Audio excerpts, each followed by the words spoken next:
ರಾಗಿ ಸಿರಿ ಮಾಡ್ತಾ ಇದ್ದೀನಿ. ಇದು 2 ಸೇರು ರಾಗಿ ಮಾಡ್ತಾ ಇರೋಂಥ ನನ್ನ ಐಟಮ್ಸ್ಗಳು. ಹೆಸರು ಕಾಳು, ಕಡಲೆಕಾಳು, ಉದ್ದಿನಕಾಳು, ಇದು ತೊಗರಿಬೇಳೆ, ಜೀರಿಗೆ, ಮೆಣಸು ಮತ್ತು ಕಡಲೆ ಬೀಜ, ಗೋಧಿ, ಅಕ್ಕಿನ ಕಮ್ಮಗೆ ಹುರಿತಾ ಇದ್ದೀನಿ. ಅಂದರೆ ರಾಗಿನ ತೊಳೆದು ಒಣಗಿಸಿ ಬೀಸಿ ಇದು ಚೆನ್ನಾಗಿ ಕಮ್ಮಗೆ ಹುರಿಬೇಕು ಅಂತಂದರೆ ಜಾಸ್ತಿ ಹಾಕೊಂಡು ಹುರಿಯೋದಲ್ಲ, ಸ್ವಲ್ಪನೇ ಹಾಕೊಂಡು ಕಮ್ಮಗೆ ಸ್ಮೆಲ್ಲು ಘಮ ಅಂತ ಹೊಡಿತಾ ಇರಬೇಕು. ಹುರಿತಾ ಇದ್ದರೆ ಅದು ಚೆನ್ನಾಗಿ ಕಮ್ಮಗೆ ಹುರಿದು ಬೀಸಿಸಿದ್ರೆ ಇಟ್ಟು ಮಗುಗೆ ಒಂದು ಸ್ವಲ್ಪ ತುಪ್ಪ ಹಾಕಿ ಮಾಡೋಕ್ಕೆ ತುಂಬ ಚೆನ್ನಾಗಿರುತ್ತೆ. ಅದು ತಿನ್ನೋಕ್ಕೆ ಮಕ್ಕಳುಗಳು ಇಷ್ಟಪಡ್ತವೆ. ಉಪ್ಪು ಮೆಣಸು ಹಾಕಿ ಚೂರು ಪೇಸ್ಟ್ ಥರ ಮಾಡಿ ಮಗು ತಿಂತಾಯಿದ್ರೆ ಹೆಲ್ದಿಯಾಗಿರುತ್ತೆ. ಮಗು ಹೊರಗಡೆಯಿಂದ ತಂದು ಮಾಡೋದಕ್ಕಿಂತ ಮನೇಲಿ ಮಾಡೋದು ತುಂಬ ಚೆನ್ನಾಗಿರುತ್ತೆ. ನೀವು ಟ್ರೈ ಮಾಡಿ ಮಗುಗೆ. ನೋಡಿ, ನನ್ನ ಮೊಮ್ಮಗುಗೆ ಡ್ರೈ ಫ್ರೂಟ್ಸ್ದು ಪುಡಿ ಮಾಡ್ತಾಯಿದ್ದೀನಿ. ಈ ಮಕಾನ ಹುರಿತಾ ಇದ್ದೀನಿ. ಈಗ ನನ್ನ ಮೊಮ್ಮಗು ಇವನಿಗೆ ಡ್ರೈ ಫ್ರೂಟ್ಸ್ದು ಪುಡಿ ಮಾಡ್ತಾಯಿದ್ದೀನಿ. ಇದು ನನ್ನ ಮೊಮ್ಮಗುಗೆ ಡ್ರೈ ಫ್ರೂಟ್ಸ್ದು ಪುಡಿ ಮಾಡ್ತಾಯಿದ್ದೀನಿ. ನೋಡಿ ಇದೆಲ್ಲ ಹಾಕಿದ್ದೀನಿ. ಬಾದಾಮಿ ಸೀಡ್ಸ್ಗಳು, ಎಲ್ಲ ಥರ ಸೀಡ್ಸ್ಗಳನ್ನು ಹಾಕಿ ಹುರಿದಿದ್ದೀನಿ. ನಟ್ಸು, ಇದು ಗೋಡಂಬಿ, ಪಿಸ್ತಾ, ಎಳ್ಳು ಮತ್ತು ಗಸಗಸೆ. ನೋಡಿ ಇದನ್ನು ಹುರಿತಾ ಇದ್ದೀನಿ. ಈಗ ಮಸಾಲ ಹುರಿತಾ ಇದ್ದೀನಿ. ಎಲ್ಲ ಅಂದರೆ ಕ್ಲೀನಾಗಿ ಹೆಂಗೆ ಹುರಿಬೇಕು ಅಂತಂದರೆ ಇದು ಫುಲ್ಲು ನೋಡಿ, ಇದಿದೆಯಲ್ಲ, ಇದು ಇಷ್ಟು ಚಿಕ್ಕದಾಗಿ ಇದಾಗಬೇಕು. ಪುಡಿ ಆಗೋಕ್ಕೆ ಒಂಥರ ಡ್ರೈ, ತುಂಬ ಒಂಬಣ್ಣಕ್ಕೆ ತುಂಬ ಕಮ್ಮಿ ಹುರಿಬೇಕು. ಈಗ ಅಂದರೆ ಹಿಂಗೆ ಮುರಿದು ಹೋಗ್ಬಿಡ್ಬೇಕಿದು. ನೋಡಿ ಹಿಂಗೆ ಪುಡಿ ಆಗಬೇಕು. ಹಿಂಗಂದರೆ ಪುಡಿ ಆಗಬೇಕು. ಆ ಥರ ಕಮ್ಮು ಹುರಿಬೇಕು.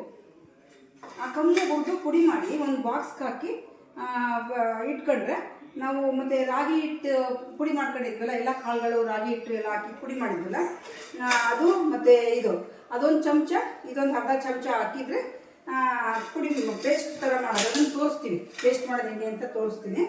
ಆ ಪೇಸ್ಟನ್ನು ಮಾಡಿ ಮತ್ತೆ ತಿಂತಿದ್ರೆ ತುಂಬ ಚೆನ್ನಾಗಿರುತ್ತೆ. ನೋಡಿ, ಬಾದಾಮಿ ಹಾಕ್ತಾಯಿದ್ದೀನಿ. ಹಿಂಗೆ ಒಂದೊಂದನ್ನೇ ಹಾಕಿ ಪುಡಿ ಮಾಡಬೇಕೆಲ್ಲ. ಎಲ್ಲ ಹಿಂಗೆ ಹಾಕಿ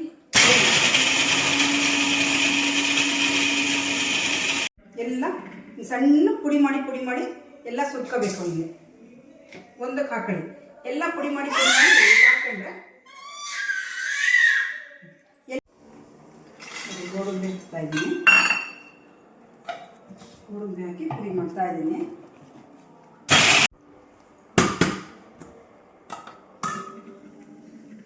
ಸಣ್ಣಕ್ಕೆ ಪುಡಿ ಮಾಡಿ ಎಲ್ಲನೂ ಹಾಕಬೇಕು.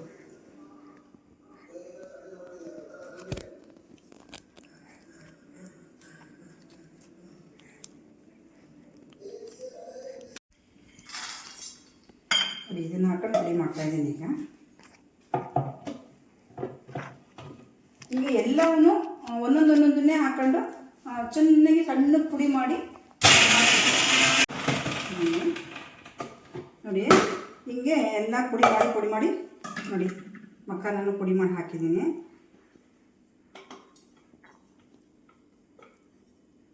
ಈ ಥರ ಎಲ್ಲ ಪುಡಿ ಮಾಡಿ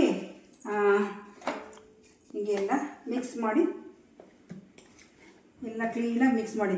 ಮತ್ತು ನೀವು ಬೇಕು ಅಂತ ಅಂದರೆ ಖರ್ಜೂರ ಇರುತ್ತಲ್ಲ, ಅದನ್ನು ಸ್ವಲ್ಪ ನೀರಲ್ಲಿ ನೆನೆಸ್ಬಿಟ್ಟು ಖರ್ಜೂರನೂ ಪೇಸ್ಟ್ ಮಾಡಿ ಅದಕ್ಕೆ ಹಾಕ್ಕೊಳ್ಬೋದು.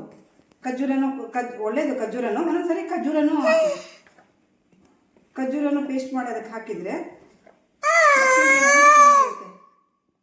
ಇದು ಖರ್ಜೂರ ಹಾಕೋಕ್ಕಾಗಲ್ಲ. ಇದೆಲ್ಲ ಡ್ರೈ ಫ್ರೂಟ್ಸ್ನ ಪುಡಿ ಮಾಡಿ ಇಟ್ಕೊಂಡಿದ್ದೀನಿ. ಈ ಪುಡಿ ಮತ್ತು ರಾಗಿ ಸಿರಿ ನಾನು ಹೇಗೆ ಮಾಡೋದು ನಾನು ತೋರಿಸ್ತೀನಿ.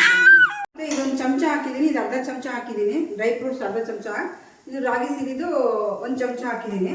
ಹಾಕಿ ಕ್ಲೀನಾಗಿ 1 ಲೋಟ ಹಾಲು ಹಾಕಿ ಈ ಥರ ಪೇಸ್ಟ್ ನೋಡಿ, ಈ ಥರ ಪೇಸ್ಟ್ ಮಾಡ್ಕೋಬೇಕು. ಈ ಥರ ಪೇಸ್ಟ್. 1 ಚುಕ್ಕಿ ಉಪ್ಪು ಹಾಕಿದ್ದೀನಿ. ಮಕ್ಕಳು ಸ್ವೀಟ್ ತಿಂತಾರೆ ಅಂತಂದರೆ ಬೆಲ್ಲನಾರು ಹಾಕೊಬೋದು, ಸ್ವಲ್ಪ ಶುಗರಾರು ಹಾಕಿ ಮಾಡ್ಕೊಡ್ಬೋದು ಮಕ್ಕಳಿಗೆ. ಇಲ್ಲ ಖರ್ಜೂರ ನೆನೆಸಿ ಪೇಸ್ಟ್ ಮಾಡಿ ಹಾಕ್ತೀನಿ ಅಂತಂದರೆ ಅದನ್ನು ಹಾಕಿ ಮಾಡ್ಕೊಡ್ಬೋದು ಮಕ್ಕಳಿಗೆ. ಈ ಥರ ಪೇಸ್ಟ್ ಆದಾಗ ಇದಕ್ಕೆ ತುಪ್ಪ ಹಾಕೋಬೇಕು. 1 2 ಸ್ಪೂನ್ ತುಪ್ಪ ಹಾಕಿ ಹಿಂಗೆ ತುಪ್ಪ ಹಾಕಿ ಚೆನ್ನಾಗಿ ಇದನ್ನು ಬೇಯಿಸಬೇಕು. ಚೆನ್ನಾಗಿ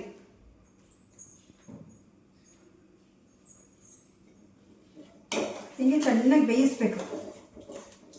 ಇನ್ನು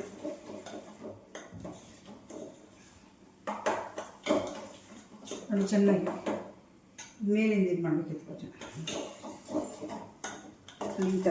ಈ ಥರ ಚೆನ್ನಾಗಿ ಈ ಥರ ಪೇಸ್ಟ್ ಮಾಡಬೇಕು. ಹಿಂಗೆ ಚೆನ್ನಾಗಿ ನೋಡಿ, ಈ ಥರ ಬರಬೇಕು ಪೇಸ್ಟ್. ಈ ಥರ ಪೇಸ್ಟ್ ಚೆನ್ನಾಗಿ ಮಾಡಿ ಮಗುಗೆ ಬೇಕಾದ್ರೆ ಬೆಳಗ್ಗೆ ಮತ್ತು ಸಂಜೆ 2 ಟೈಮ್ ಕೊಡಿ, ತುಂಬ ಒಳ್ಳೆಯದು ಮಗುಗೆ.